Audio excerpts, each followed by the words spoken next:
My mother wore all black at my celebration because I refused to invite my golden child brother who ruined every milestone. So, what happened next? Shut her up instantly. Can you imagine dedicating your entire life to trying to impress your own mother, only for her to constantly choose your destructive brother over you? It took me nearly 30 years to finally say enough is enough, but when I did, everything exploded in the most unexpected, earth-shattering way possible. What the hell happened next? You won't believe it. For as long as I can remember, my brother, Kevin, systematically torpedoed every single milestone in my life. And through it all, my mother, my own mom, stood there making excuses, acting like her precious baby boy just got a little overexcited sometimes. My high school graduation? A day I'd worked so hard for. He showed up absolutely sloshed and threw up in the parking lot right as I was walking to get my diploma. My heart sank. Everyone's eyes were on him, not me, the girl who'd just worked her butt off for 4 years. And Mom? She just brushed it off. He's just nervous about his own future, honey. We need to be understanding. Understanding? I was mortified. Then came my college acceptance celebration dinner. A huge deal for me. What did Kevin do? He announced, loudly, that college was a scam, I was wasting everyone's money, and then he stormed out. Left me crying, right there in the restaurant. And Mom? She followed him. To make sure he was okay. She never even came back to the table. I was just abandoned. When I landed my first real job, a job I was so incredibly proud of, Kevin spent the entire family dinner explaining why my career choice was stupid, and I'd probably be fired within a month. And Mom? She just laughed. Said he was just jealous because I was growing up so fast. Can you believe that? Like my accomplishments were a personal attack on him. Every single birthday, it was the same song and dance. Kevin would show up late, needing to be the center of attention, and throw a tantrum if anyone spent too long talking to me. On my 21st birthday, he pretended to have a panic attack because I was getting more presents than him. My own mother stopped my birthday celebration. To comfort him, we didn't even cut the cake. My heart was broken. College graduation rolls around, and you'd think, finally, a day for me. Nope. Kevin brought his new girlfriend, who he'd been dating for 3 days, and proposed to her during my party. Right there, in front of everyone. There I was, sitting alone in my cap and gown, watching everyone congratulate them. It felt like a punch to the gut. Mom? Oh, it's beautiful that he wanted to share such a special moment with the family. When I got engaged, it got even worse. Kevin told my fiancé that I'd been in love with someone else right before we met, and I was probably just settling. Then he called my fiancé for weeks, spinning these wild, made-up stories about my past relationships. I was horrified. And Mom? Boys will be boys. He's just being protective. Protective? He was trying to sabotage my entire future. At my actual wedding, Kevin, who wasn't even the best man, gave a 40-minute speech where he told embarrassing, fake stories about my childhood and ended by saying he gave the marriage 2 years, tops. I just stood there, mortified, my dream day turning into his personal stage. This wasn't just a few bad incidents. This was my entire life. For 29 years, Kevin ruined everything. My job promotions, my baby shower, my housewarming party.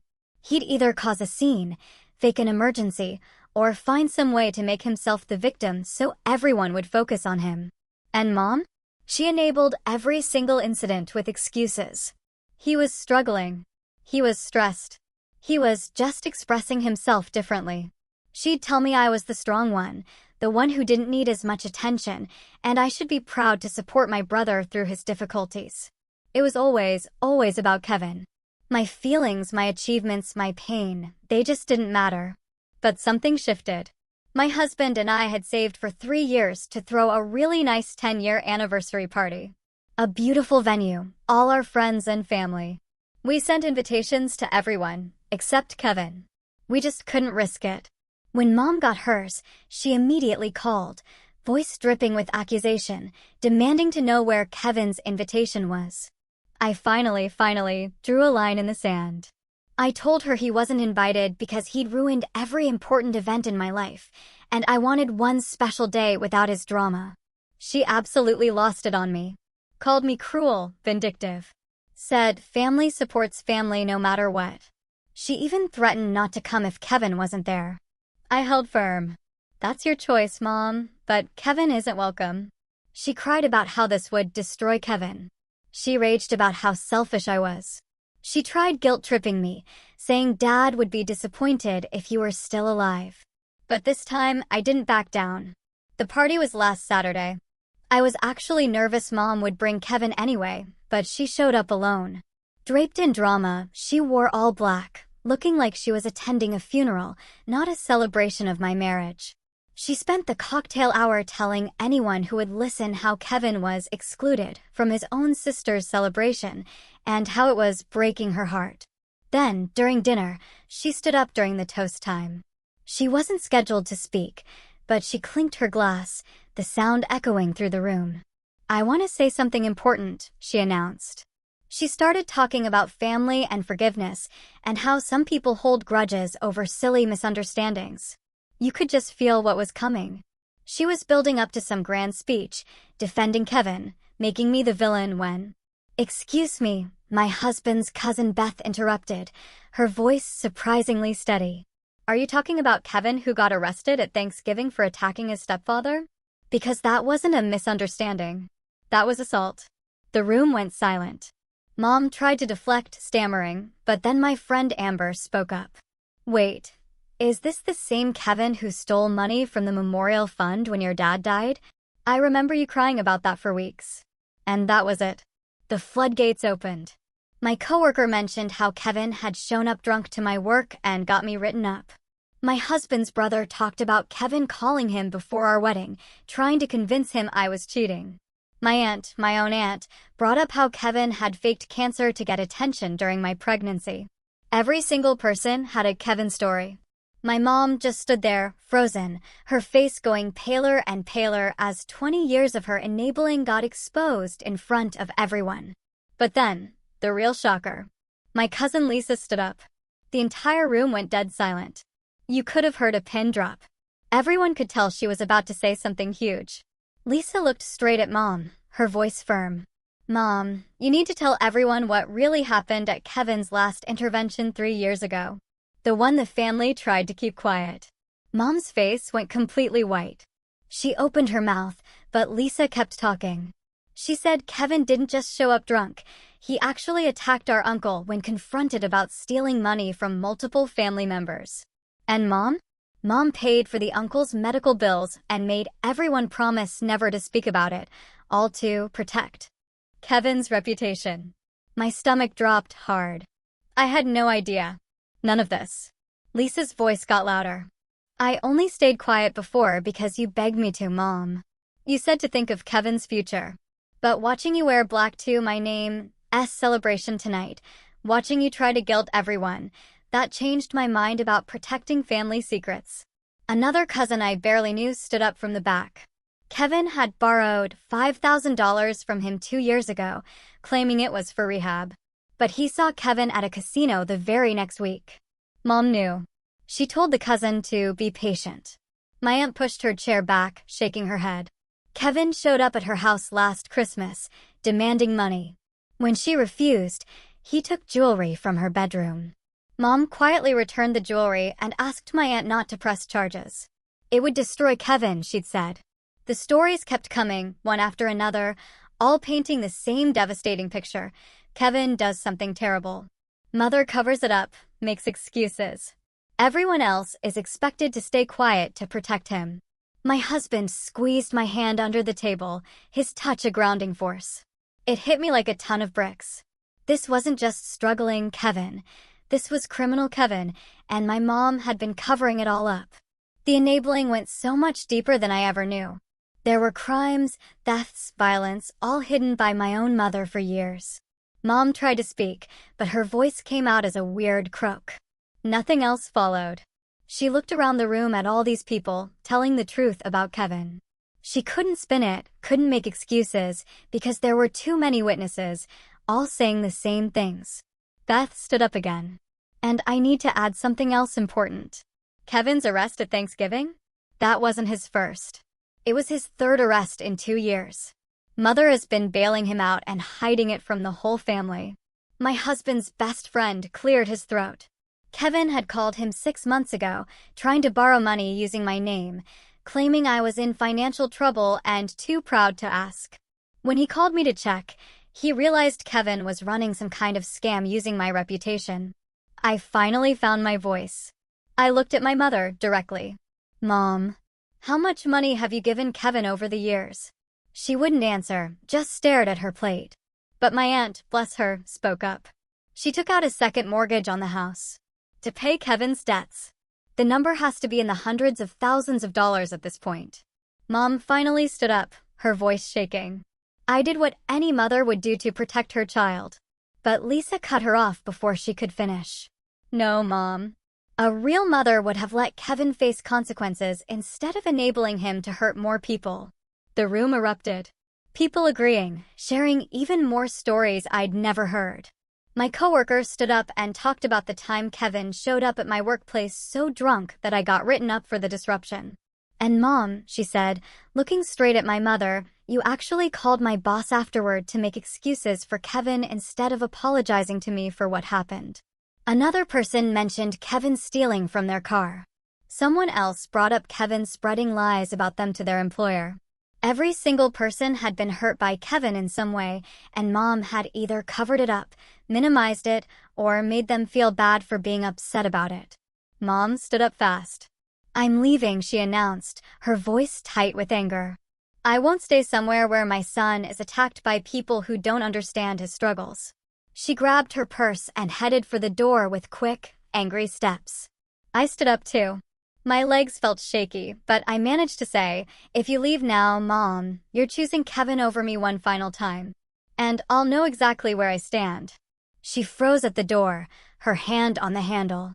But she didn't turn around to look at me. My husband walked over to her. Quietly, but firmly, he said, You've hurt my name for 29 years. Tonight was supposed to be about celebrating our marriage, not about your guilt over Kevin. Please, just leave if you can't be happy for us. Mom turned around, tears streaming down her face. I've always been the strong one, she sobbed, the one who didn't need her as much as Kevin did. Lisa laughed, but it sounded bitter and harsh. That's exactly the problem, she said. You created a monster by treating her like she didn't matter. Mom looked at Lisa like she'd been slept. Then, without another word, she turned and walked out the door. The room went completely silent. For what felt like forever. Nobody moved or spoke or even seemed to breathe. Then, my husband's mother, bless her soul, stood up with her glass raised. I'd like to propose a toast, she said, her voice gentle but clear. To my name. You deserve to be celebrated without drama for once in your life. Other people started raising their glasses. The tension in the room broke, just a little. The party slowly recovered over the next hour. People came up to me, one by one, to apologize for staying quiet about Kevin for so long. They all said basically the same thing. They didn't realize how bad it was until they heard everyone else's stories tonight. My aunt hugged me and cried, apologizing for not protecting me better. Lisa came over, her eyes still a little red, and said she should have spoken up years ago, but she was afraid of causing family drama. I told everyone I understood. And I was just so grateful they finally told the truth. My husband and I ended up having a beautiful evening despite all the drama at the beginning. We danced and laughed and celebrated with people who actually cared about us. I felt lighter than I had in years, like some huge weight had been lifted off my shoulders. For the first time ever, I didn't feel crazy for being angry about Kevin's behavior because everyone validated that it was real and wrong, and not just me being sensitive or holding grudges. The next morning, I woke up to 47 text messages from various family members. My phone kept buzzing. Some were supportive, saying they were proud of me for standing up to Mom. Some were angry, accusing me of embarrassing her. Some were asking what happens now with the family. I didn't respond right away. I needed time to process. Around noon, I started going through them. Most were supportive. But then I got to the one from my mother. Sent at 3 a.m., so she must have been stewing all night. It was long and rambling. She'd been humiliated. I'd let people attack Kevin when he wasn't there to defend himself. She went on about how family is supposed to protect each other, and I'd turned everyone against my own brother. There was nothing in the message about the intervention, the theft, the arrests, none of the actual things people said about Kevin. She just kept saying I embarrassed her and made her look like a bad mother, when all she ever did was try to help both her children. I read it 3 times. Each time, I got angrier. She still didn't get it. She was making herself the victim again, just like she always did with Kevin. I sat there for maybe 20 minutes, trying to figure out what to say. Part of me wanted to write this huge, long response, explaining everything. But then I realized she wouldn't hear it anyway. So, I just typed back, I didn't let anyone attack Kevin. I let people tell the truth. And if the truth made you look bad, then maybe you should think about that. I hit send and put my phone down. My husband asked if I was okay. I told him I was done trying to make my mother understand. She was never going to admit what she did wrong. She didn't respond to my text at all, which was probably for the best, because I didn't have the energy for another fight. Lisa called me around 2 p.m., sounding nervous. She apologized right away for dropping the intervention story without warning me first. I could hear her voice shaking a little. She'd been planning to stay quiet, but watching my mother try to manipulate everyone at the party made her so angry, she couldn't keep it in anymore. She felt guilty for years, she said, and seeing my mother wear black to my celebration, like she was mourning my happiness, just pushed her over the edge. I told Lisa she didn't need to apologize. What she did was brave, and I was grateful someone finally spoke up. She started crying on the phone and said she should have done it years ago instead of letting my mother guilt her into silence. We talked for almost an hour about all the times Kevin hurt people and my mother covered it up. Lisa even mentioned she'd been in therapy dealing with the family stuff, and her therapist helped her see how wrong it was to keep protecting Kevin. By the end of the call, we both felt better. Lisa was glad the truth finally came out, even though it was messy. My aunt called me that evening. Her voice sounded tired and sad. She needed to tell me something she didn't want to bring up at the party. Kevin, she explained, had been stealing prescription medication from her medicine cabinet during family gatherings for at least 5 years. She'd noticed pills going missing after holidays and birthdays, but didn't want to believe it was Kevin. Then she caught him coming out of her bathroom one Thanksgiving with his pockets full. She confronted him. Kevin cried, said he had a problem, and begged her not to tell anyone. My aunt made him promise to get help, and she thought that would be the end of it. But the pills kept disappearing. When she told my mother about it, my mother said it was just a phase and Kevin would grow out of it. My aunt was crying by this point, saying she was so sorry she didn't do more to stop him. She felt guilty for not calling the police or forcing him into treatment. I told her it wasn't her fault. My mother manipulated everyone into thinking they were helping Kevin by staying quiet. After we hung up, I just sat there, feeling sick to my stomach. That conversation changed something in my head. I started seeing the whole pattern differently. My mother hadn't just been making excuses for Kevin's bad behavior at parties and family events. She'd been actively covering up criminal activity and lying to everyone about how serious his problems really were. The stealing, the drugs, the violence, the arrests, all of it was way worse than anyone knew because my mother spent years hiding the truth. She paid off people, made them promise not to talk, and told everyone Kevin just needed more support and understanding. But really, she was protecting him from any consequences, letting him keep hurting people. The betrayal felt even deeper now because it wasn't just about her favoring Kevin over me. She'd been putting the whole family at risk by enabling an addict and a thief and pretending everything was fine. I felt angry and sad and confused all at the same time. Part of me wanted to call her and scream, but I knew it wouldn't change anything. 3 days went by, and I didn't hear from Kevin at all, which actually made me more nervous than if he'd called right away. Then, on Wednesday afternoon, my phone rang. It was him. I almost didn't answer, but something made me pick up. And he immediately started screaming at me. His voice was so loud I had to hold the phone away from my ear. He was yelling about how I'd turned everyone against him and ruined his relationship with the family. He called me horrible names, said I was a liar, and everyone at the party was a liar, too. He went on and on about how he never did any of the things people accused him of, and it was all exaggerated or taken out of context. He didn't apologize for anything or even acknowledge that maybe some of the stories were true. He just raged about being made into the villain and how unfair it was that I'd excluded him from the party. I could hear him breathing hard between sentences, and I wondered if he was drunk or high or just that angry. He kept saying I was trying to destroy him and turn the whole family against him because I was jealous of the attention he got from our mother.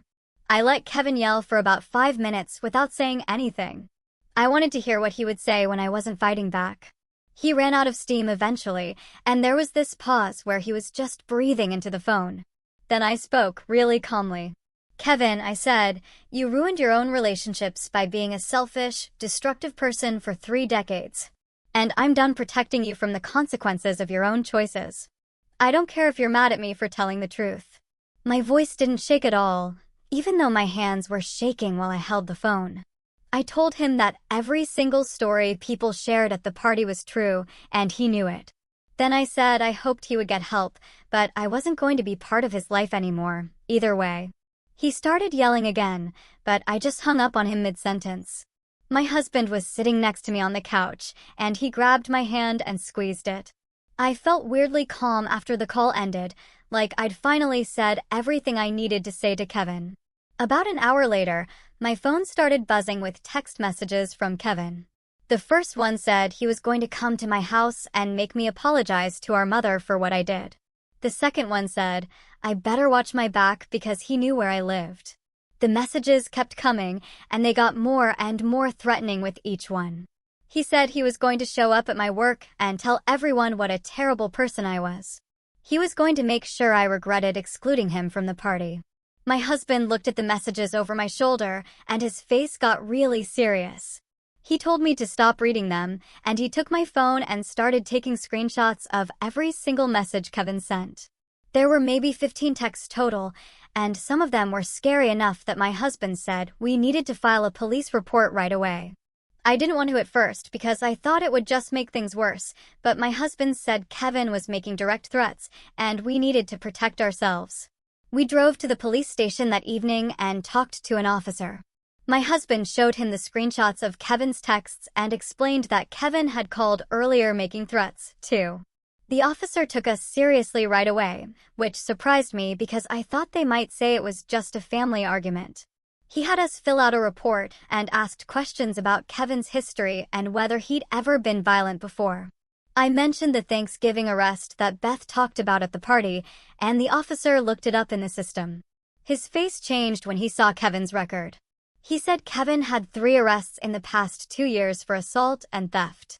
The officer said they would contact Kevin and give him an official warning to stay away from us, or he would face harassment charges. He also suggested we might want to consider getting a restraining order if Kevin didn't stop. My husband thanked him, and we left the station feeling a little bit safer, but also worried about how Kevin would react to the police getting involved. The next morning, the officer called and said they'd contacted Kevin and given him the warning. He said Kevin got angry on the phone with them, but agreed to stay away from us. The officer told us to call immediately if Kevin showed up at our house or workplace, or if he sent any more threatening messages. I felt relieved that the police took it seriously. But I also felt guilty for getting Kevin in trouble with the law again. That guilt lasted about 2 hours until my mother called me screaming.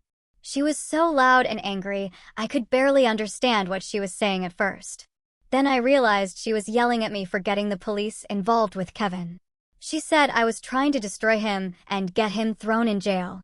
She kept saying, how could I do this to my own brother? Didn't I care that he could end up with a criminal record? I wanted to laugh, because Kevin already had a criminal record, but she was still pretending he didn't. I interrupted her. Mom, Kevin destroyed himself by threatening me, and I'm just protecting my own peace and safety now. She started crying and saying I was tearing the family apart. I told her the family was already torn apart by 29 years of her enabling, and I was done being the one who suffered to keep everyone else comfortable. Then I hung up on her too, because I couldn't listen to any more excuses. Over the next few days, my phone kept buzzing with texts from different family members. My aunt sent a long message saying she was proud of me for finally standing up to Mom, and that she'd been waiting for someone to do it for years. Lisa texted saying half the family had called her after the party to say they felt relieved that someone finally exposed the truth about Kevin. My husband's brother sent a message apologizing for not speaking up sooner and saying he respected how I handled everything. Beth texted that her parents had been talking about Mom's enabling for decades, but nobody wanted to cause family drama by confronting it. Even my coworker from the party reached out to say she had no idea how bad things were, and she understood now why I seemed stressed whenever family events came up. Each message made me feel a little less alone in seeing how messed up the situation was. I'd spent so many years thinking maybe I was the problem, or maybe I was being too sensitive about Kevin's behavior. But now I had confirmation from 15 different people that what happened to me was real and wrong, and not something I should have just accepted. My husband read through some of the messages with me and said it was good that people were finally being honest instead of pretending everything was fine. That evening, we sat down at the kitchen table with our laptops. We needed to write out exactly what boundaries we were setting with my family going forward. We spent 2 hours typing out a document that listed specific behaviors we wouldn't accept anymore and what the consequences would be if those boundaries got crossed.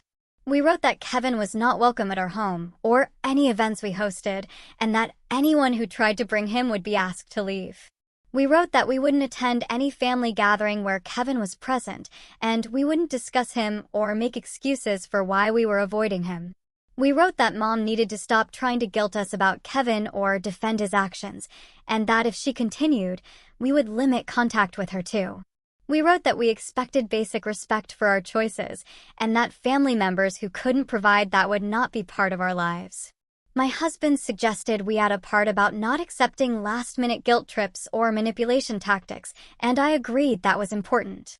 We read through the whole thing 3 times to make sure it was clear and firm, but not mean or aggressive.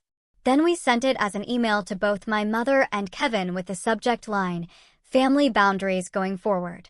I felt nervous clicking send because I knew it would cause another explosion. But my husband reminded me that we had every right to protect ourselves and our peace. My mother's response came back within an hour, and it was exactly what I expected. She wrote that I was being cruel and unreasonable, and that family is supposed to forgive and support each other no matter what. She said I was holding grudges over things Kevin didn't even remember doing, and that I was punishing him for having a harder time in life than I did. She wrote that Dad would be so disappointed to see me tearing the family apart over petty disagreements and hurt feelings. She said real love means accepting people's flaws and helping them through their struggles instead of abandoning them when they need you most. She didn't acknowledge a single specific thing Kevin had done or any way she'd enabled his behavior. She didn't apologize for wearing black to my party or trying to guilt everyone during her speech. She just kept saying I was wrong for setting boundaries and that I should be the bigger person and let everything go. I showed the email to my husband, and he shook his head. "She's never going to take real accountability for any of it," he said. That's when I realized he was right. I needed to accept that my mother would probably never admit the damage she'd caused or understand why her favoritism hurt me so badly. I made an appointment with my therapist for the next week because I knew I needed help processing the grief of not having the mother I deserved. In the session, I cried, talking about how I'd always hoped that someday Mom would see what she'd done and apologize, and we could have a real relationship.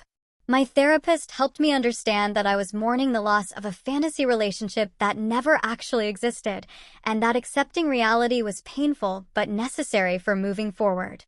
She said I could grieve what I didn't get while still protecting myself from further harm, and those two things weren't contradictory. 2 weeks after the party, I was at work, finishing up some paperwork, when the receptionist called my extension and said there was someone in the lobby asking for me.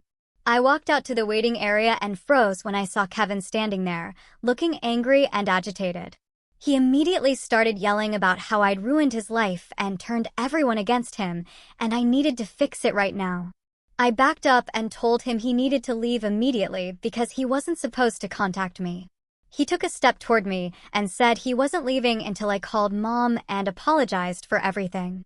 Our security guard heard the commotion and came over, asking if there was a problem. I told him this man was making threats and I needed him removed from the building. Kevin started yelling louder, saying I was a liar and he just wanted to talk to his sister. The security guard called for backup, and 2 more guards came and escorted Kevin out while he screamed about how I was destroying the family. My hands were shaking as I went back to my office and called my husband. He left work immediately and met me at the police station where we filed another report about Kevin violating the warning they'd given him.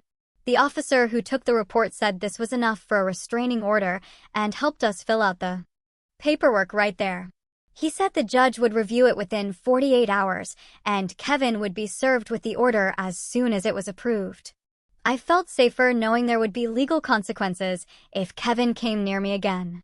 But I also felt exhausted from having to deal with all of this. My mother called that evening, and I knew before I answered that she would blame me for what happened.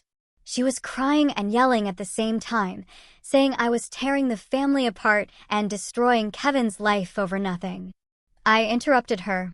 Mom, Kevin tore the family apart 29 years ago when he started sabotaging every milestone in my life, and you helped him do it by never holding him accountable for anything. She said I was being dramatic and Kevin just made some mistakes like everyone does. I told her that showing up at my workplace and refusing to leave wasn't a mistake. It was harassment, and I was done pretending his behavior was acceptable. Then I hung up before she could say anything else. 3 days later, Lisa called and asked if I wanted to come to a family gathering she was organizing at her house that weekend. She'd invited about 15 relatives, but specifically didn't invite Mom or Kevin because people needed a space to talk honestly without walking on eggshells. I asked my husband if he wanted to go, and he said absolutely, because it sounded like exactly what we needed. That Saturday, we drove to Lisa's house. I was surprised by how many people showed up. My aunt was there with her husband and their adult kids. Beth came with her parents. Several cousins I hadn't seen in months were sitting in the living room. Lisa had set out food and drinks, and the atmosphere felt relaxed in a way family gatherings never usually did. We spent the first hour just catching up and talking about normal things, but then Lisa suggested we go around and share how we'd been affected by the family dysfunction. My aunt went first and talked about how Mom's favoritism toward Kevin had made her feel like her own kids didn't matter to their grandmother.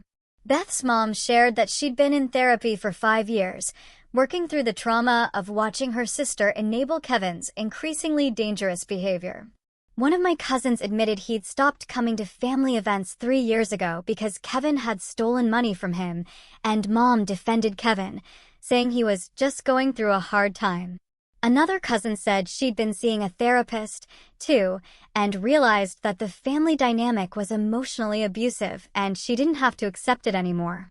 Person after person shared stories about how Kevin's behavior and Mom's enabling had hurt them, and how they'd all been suffering in silence, thinking they were alone.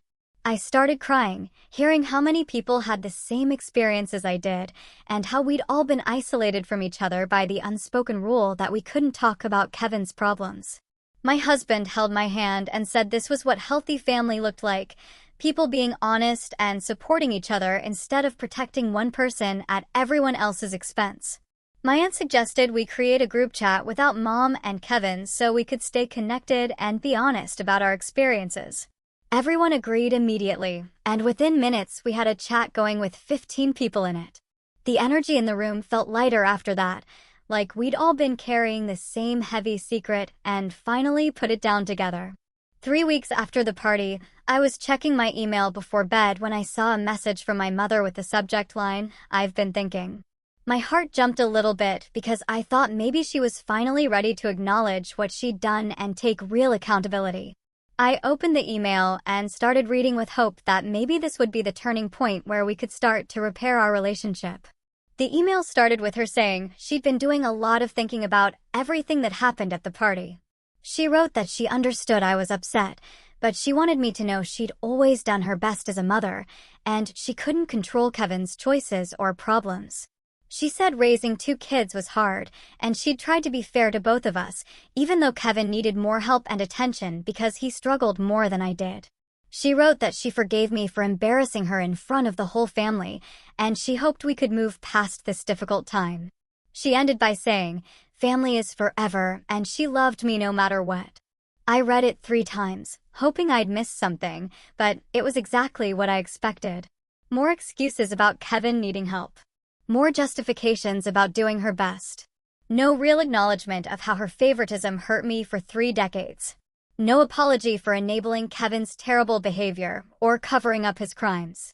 Just her forgiving me, like I was the one who did something wrong.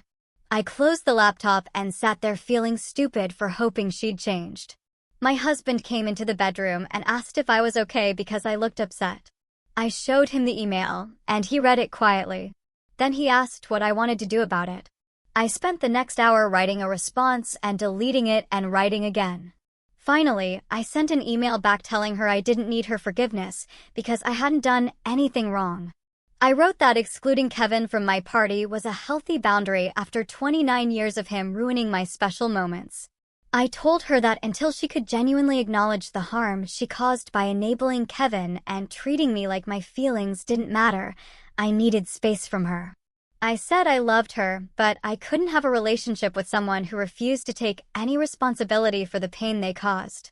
It was the hardest email I ever sent, and my hands shook when I hit send. My husband held me while I cried, because part of me still wanted my mom to be the person I needed her to be. The next morning, he reminded me that setting boundaries doesn't make me a bad daughter. He said it makes me a healthy adult who refuses to accept mistreatment anymore.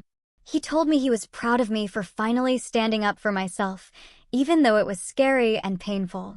His support helped me stay strong when I started feeling guilty about the email. Several weeks went by, and I didn't hear anything from my mother or Kevin. The silence felt weird at first, because I was used to constant drama and crisis calls about Kevin. But then the silence became peaceful. I realized how much energy I'd been spending trying to manage their dysfunction and keep everyone happy. Without that weight, I felt lighter. I started sleeping better. I stopped checking my phone every 5 minutes waiting for the next Kevin emergency. The quiet was actually really nice. I focused on building stronger relationships with the family members who showed up for me at the party and afterward. Lisa organized another gathering at her house, and this time, even more relatives came. We planned regular dinners and started new traditions that didn't involve walking on eggshells around Kevin's behavior. My aunt hosted a barbecue, and nobody mentioned Kevin or my mother the entire time. We just enjoyed each other's company and talked about normal things. It felt like what family gatherings should have always been like. I also started seeing a therapist to work through everything. My therapist helped me understand the complicated grief of losing my mother while she's still alive.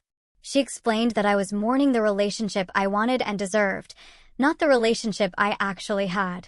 She said it was okay to grieve that loss, even though my mother was still living. The therapy sessions helped me start accepting the reality of who my mother actually is instead of who I wished she would be. It was hard work, but I felt myself getting stronger every week. One afternoon, Lisa called and told me something interesting. She said other family members had also started establishing boundaries with my mother after seeing me do it. My aunt told my mother she wouldn't attend any events where Kevin was present. 2 cousins stopped answering her calls when she tried to guilt them about Kevin. Lisa said my mother was starting to realize that her enabling had cost her relationships with multiple people, not just me. Hearing that made me feel less alone in my decision. A few weeks later, a card arrived in the mail for my birthday. It was from my mother, with a generic message about wishing me happiness and a check for $50. There was no acknowledgement of our conflict or any real attempt to repair the relationship, just surface-level gestures like nothing had happened. The card felt empty and meaningless. I showed it to my husband and asked what he thought I should do. He said I needed to decide what kind of contact I was comfortable with and stick to that boundary. I decided not to cash the check or respond to the card because I didn't want to send mixed signals about my boundaries. Accepting the money or thanking her would make it seem like everything was fine when it wasn't. My husband supported this decision completely. He reminded me that I get to decide what contact feels right for me, and I don't owe anyone an explanation. About a week after my birthday, Lisa called with news. Kevin had been arrested again, this time for theft from a store. She said my mother tried to bail him out like always, but she couldn't because she'd run out of money. Apparently, all those years of covering Kevin's debts and legal fees had drained her savings. Lisa told me that my mother was finally facing the reality that her enabling didn't help Kevin at all. It just delayed his consequences and made his problems worse. Part of me felt sad hearing that, but mostly I just felt relieved that it wasn't my problem anymore. That same week, my husband reminded me that our actual anniversary was coming up on Thursday. We decided to skip any big celebration after everything that happened at the party and just stay home together. He ordered takeout from the Italian place where we had our first date, and we ate on the couch watching old movies. We talked about the party and how awful the drama was, but also how it finally forced everything into the open. He said he was proud of me for holding my boundaries, even when it was hard. I told him I couldn't have done any of it without his support. We agreed that the healthier family boundaries were worth all the conflict and stress. It felt good to just be together without any chaos or manipulation. Later that night, I got a text from my aunt saying she wanted me to know something.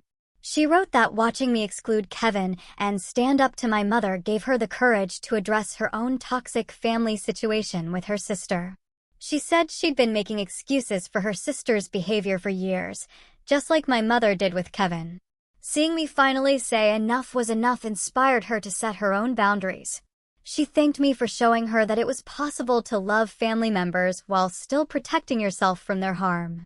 Reading that message made me cry because I never thought my decision would help anyone else. It felt good knowing something positive came out of all the conflict. 5 weeks passed without hearing from my mother at all. Then one Tuesday afternoon, my phone rang, and it was her. She asked if we could meet for coffee to talk. I told her I'd think about it and call her back. I talked to my husband about whether I should go, and he said it was my choice, but he thought I should bring him along for support. I called my mother back the next day and said I'd meet her, but my husband was coming with me, and I was only willing to talk if she was ready to have an honest conversation. She agreed, and we set a time for Saturday morning at a coffee shop near our house. When Saturday came, my husband drove us to the coffee shop, and we walked in together. My mother was already sitting at a corner table with 3 cups of coffee waiting. We sat down, and she immediately started talking about how hard things have been with Kevin and how she's been doing a lot of thinking. I interrupted her. "Mom," I said, my voice steady, "I need you to stop and just listen for a minute." Without defending yourself or making excuses. She went quiet and folded her hands on the table. I told her that for 30 years, her favoritism and enabling damaged me in ways I'm still working through in therapy.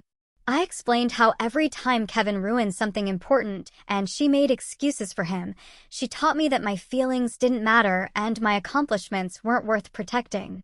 I said that watching her wear black to my anniversary party like she was mourning instead of celebrating showed me exactly where I stood in her priorities. My husband reached over and squeezed my hand while I talked. My mother started crying and said she never meant to hurt me. She said she was just trying to help Kevin because he always seemed to need it more than I did. I told her that intent doesn't erase impact, and her choices had real consequences for me, even if she didn't mean them to. She wiped her eyes with a napkin and said she could see now how Kevin manipulated her. She admitted that it was easier to give in to his demands and cover up his problems than to set boundaries and let him face consequences. She said she knows now that her enabling made everything worse for everyone, including Kevin. It wasn't a complete acknowledgement of everything she'd done, but it was closer to taking responsibility than she'd ever come before. I told her I was willing to work on rebuilding our relationship, but it had to be slow, and it required her to respect my boundaries about Kevin. I said she needed to stop making excuses for his behavior and stop expecting me to sacrifice my peace to accommodate him. She nodded and said she would try. I made it clear that trying wasn't enough, and I needed to see actual change over time. My husband added that we appreciated her willingness to work on things, but trust had to be earned back through consistent actions. My mother agreed, and we finished our coffee talking about neutral topics like the weather and her garden. Over the next few weeks, my mother called me twice, and both times she managed to have conversations without bringing up Kevin or defending him. She asked about my work and my husband's family and actually listened to my answers. When I mentioned that Kevin's name came up in a family group chat, she didn't jump in with excuses or try to make me feel guilty. The progress was slow and sometimes awkward, but it was something. She sent me a card for no reason that just said she was thinking of me. Small gestures that showed she was making an effort, even if it wasn't perfect. I started to accept that I might never get the full apology and complete accountability I deserved from my mother. She might never fully understand how deeply her choices hurt me or take complete responsibility for the damage she caused. My therapist helped me see that my healing didn't depend on my mother's acknowledgement anymore. I could move forward and build a healthier relationship with realistic expectations, or I could keep waiting for something that might never come. Either way, my peace didn't require her validation. Kevin doesn't try to contact me again after the restraining order gets issued. I hear through Lisa and some other family members that he's in court-ordered treatment now and actually showing up to his sessions because the judge told him he'd go to jail if he missed any. Apparently, he's facing charges for the theft and the harassment and a few other things that finally caught up with him. I don't follow his situation closely because honestly, it's not my problem anymore, and keeping him out of my head feels better than knowing every detail of his mess. The restraining order stays in place, and I make sure to renew it when the time comes because I'm not taking chances that he'll suddenly become a different person. My husband never once suggests that maybe I should give Kevin another chance or try to forgive and move past everything. He never says that family is family and I should consider reconciling. Instead, he asks me regularly how I'm feeling and if I need anything, and reminds me that I get to decide who deserves space in my life. When I have moments of guilt about the restraining order or wonder if I'm being too harsh, he sits with me and lists out specific things Kevin did over the years until I remember why I made these choices. He never makes me feel weak for having complicated feelings about my family. And he never pushes me to feel differently than I do. One night about 3 weeks after the anniversary party, we're sitting on the couch watching TV, and he reaches over and takes my hand. He tells me he's proud of how I stood up for myself and set boundaries, even when it was hard. He says watching me choose my own peace over people-pleasing showed him what real strength looks like. I start crying because nobody has ever been proud of me for protecting myself before. And it hits me how much his support has changed my whole life. He's shown me what healthy family relationships should look like by never once making me question whether I deserve respect and safety. The extended family gathering that Lisa organized becomes a regular thing. We start meeting once a month at different people's houses, and it turns into this tradition where we can all be honest without worrying about protecting Kevin's feelings or walking on eggshells around my mother's enabling. At the second gathering, my aunt mentions that she wishes we had done this years ago instead of suffering in silence. Everyone agrees, and we spend time talking about how the dysfunction affected each of us differently. My cousin shares that she stopped coming to family events for almost 5 years because Kevin's behavior was so stressful, and my mother would guilt-trip anyone who complained. Another relative admits they moved across the country partly to get away from the drama. Hearing everyone's stories helps me realize that Kevin's impact went way beyond just ruining my milestones. He poisoned the whole family dynamic, and my mother's enabling made it impossible for anyone to feel safe or valued. Now we're building something different, based on honesty and mutual respect. We actually enjoy spending time together without the constant tension of wondering what Kevin will do next or how my mother will excuse it. 6 weeks after the anniversary party, I wake up on a Saturday morning and realize I feel genuinely peaceful. I have clear boundaries with my mother that she's mostly respecting, even if she doesn't fully understand why they're necessary. I have supportive relationships with family members who actually care about me and don't expect me to sacrifice my well-being for anyone else. I have the freedom to celebrate my life and my accomplishments without Kevin's drama destroying everything. My mother and I talk on the phone sometimes and meet for coffee occasionally, but it's cautious and limited. She might never fully understand the damage she caused by choosing Kevin over me for 3 decades. She might never give me the complete apology and accountability I deserve, but I've accepted that my healing doesn't depend on her acknowledgement anymore. What matters most is that I finally chose myself. And that decision gave me the peace I'd been searching for all along. This entire experience, it was brutal. But it also forced me to find my voice and stand up for myself in a way I never thought possible. I'm curious, what would you have done in my place?